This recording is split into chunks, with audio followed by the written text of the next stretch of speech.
Fala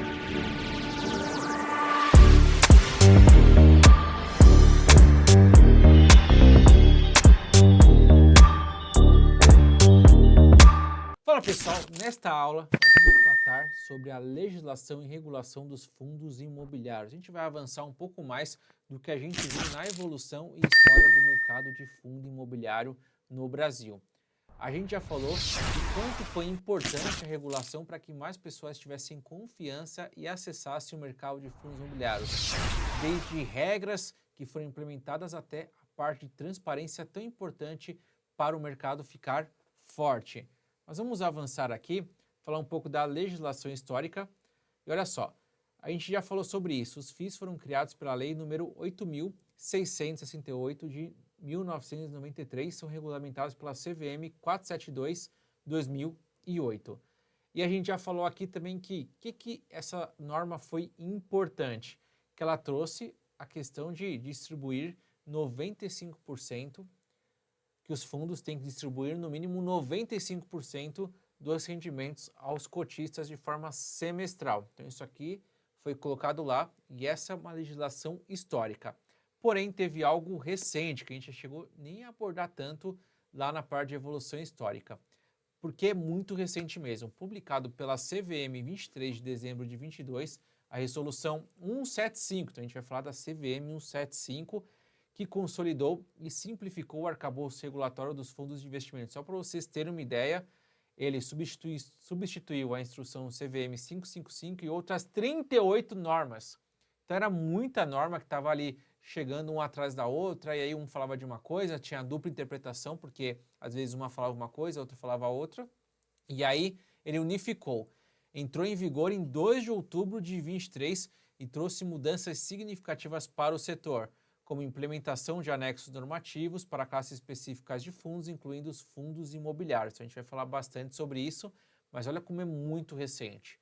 2 de outubro de 23, CVM 175, ou seja, poucas pessoas ainda conhecem bem essas normas. Vamos falar um pouco mais do que ele traz. Ele traz consolidação e simplificação. Como a gente viu, ele substituiu a CVM 555 e outras 38 normas, e isso reduziu o espaço para divergências de interpretação e aumenta a segurança jurídica, porque antes tinha uma briga muito grande de gestor com o CVM, porque falava que podia, outro negócio falava que não podia, e aí fazia, e aí o gestor fazia, tomava multa e por aí vai. Então isso consolidou e melhorou muito o mercado. Lembrando que está ainda em processo de implementação, vou falar um pouco mais sobre essa agenda. E estrutura de multiclasse, que a gente vai entrar um pouco mais a fundo, mas qual que é a ideia? A ideia é que um fundo só, tenha diferentes classes de cotas, cada um com seus próprios direitos e políticas de investimentos. A gente vai entrar só sobre multiclasses, no próximo slide a gente vai abordar mais. Limitação de responsabilidade. E aí ele define de forma mais precisa qual a atribuição e limitação de cada prestador de serviço do fundo, como gestor, administrador, até onde ele pode ir e o que ele tem que responder. Então isso não ficava tão claro antes, agora ficou bem mais claro. Impacto no segmento de FDICs, Fundo de Investimento em Direito Creditório. Lembrando que a gente está falando de direito creditório, que tem tudo a ver com o mercado de fundos imobiliários. Então trouxe uma regulação de impacto, também vamos abordar um pouco mais sobre isso, o que mudou lá nos FDICs. E o cronograma de implementação, a gente vai entrar um pouco mais a fundo, mas como eu falei, entrou em vigor em outubro de 23 e tem um cronograma que se estende até junho de 2025, que está dando um tempo para o mercado se adaptar a essas novas regras. Vamos lá. Primeiro, o que são multiclasses? Classes com estratégias diferentes. Então, ela permite a criação de classes dentro de um fundo que possuem estratégias de investimentos distintas, cada um com seu patrimônio. Então, imagina que tem um fundo imobiliário e dentro desse fundo imobiliário vai poder ter ali aplicações em vários segmentos e cada segmento ali ele vai ter um direito e obrigação diferente. Hoje você não consegue fazer isso, mas com a estrutura de multiclasses você consegue. E até, posteriormente, a tributação deve mudar, né? Mas como a gente está no processo de implementação, a tributação é uniforme. Então, eu tenho mais aplicação em tijolo, em shopping, em logística, mas tem uma parte em papel. Vai ser a mesma tributação por enquanto. Isso se mantém, tá?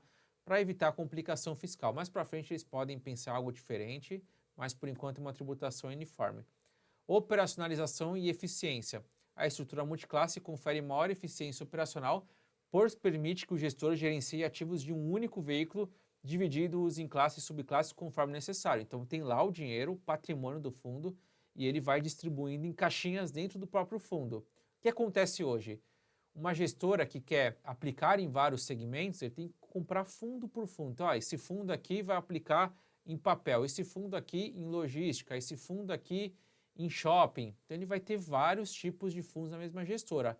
Com isso, uma gestora consegue, dentro do próprio fundo, com um patrimônio só, diversificar e ter ali cada um em classe e subclasse. Isso vai ser importante. E também subclasse para diferentes perfis de investidores. Então, ele vai ter, dentro dessas subclasses, alguns aspectos que podem diferenciar, como, por exemplo, taxa de administração, gestão, distribuição, cotização e condições para o passivo do fundo. Ou seja, ele vai ajudar muitos gestores a conseguir dividir certinho para ser mais eficiente do que ficar criando fundo atrás de fundo. Então, o fundo multiclasse ajuda demais. E agora vamos falar dos impactos no FDICs. Uma reorganização estrutural, ou seja, a nomenclatura classe de cotas muda para subclasses e essas subclasses têm direitos políticos e econômicos diferenciados. E aí você consegue ter um entendimento completo do fundo e aonde o investidor está aplicando, e para o investidor ver de uma forma melhor aonde está sendo aplicado o dinheiro. Redistribuição de responsabilidade, o gestor do FDIC ganha um papel mais central, refletindo a importância da sua atuação no processo operacional de securitização. Então ele dá mais responsabilidades para o gestor, ele é o protagonista. E inclusão do varejo, então o FDIC não podia, agora no varejo você vai poder aplicar em FDICs, o que dá mais liquidez para o produto, né? Mas tem limites percentuais de investimentos para proteger o investidor menos experiente, já que é uma classe um pouco mais complexa. E registro de ativos. As entidades registradoras autorizadas pelo Bacen assumem um papel central no registro dos FDICs. Isso ajuda a diminuir fraudes, evitar fraudes e aumenta a transparência do mercado. Então, uma regulação completa para fundos de direitos creditórios que mexem bastante com o mercado de fundo imobiliário, que é um competidor. Vamos falar do cronograma agora de implementação. Olha só, a CVM 175 entrou em vigor em 2 de outubro de 2023. Fase de implementação. A disposição sobre criação de classe e subclasse e rebate e segregação das taxas do fundo foram efetivadas a partir de 1 de abril de 2024. Prazo para adaptação. Os fundos já constituídos têm até 31 de dezembro de 2024 para se adaptar à nova regra, com exceção dos FDICs, que tiveram prazo até 1º de abril de 2024. Fizeram uma extensão do prazo final. A CVM prorrogou o prazo de 31 de dezembro de 2024 para 30 de junho de 2025 para os fundos se adequarem a essa nova norma, tá bom? Essas datas são importantes para os gestores de fundos e investidores, que é o período de transição para nova normativa, certo? Então, fizemos um apanhado aqui da normativa nova, do que é importante e como que esse mercado vai mudar e a importância desse multiclasse, certo? Te vejo na próxima aula, onde a gente vai aprofundar muita coisa ainda. Estamos só começando e aquecendo os motores. Até a próxima aula.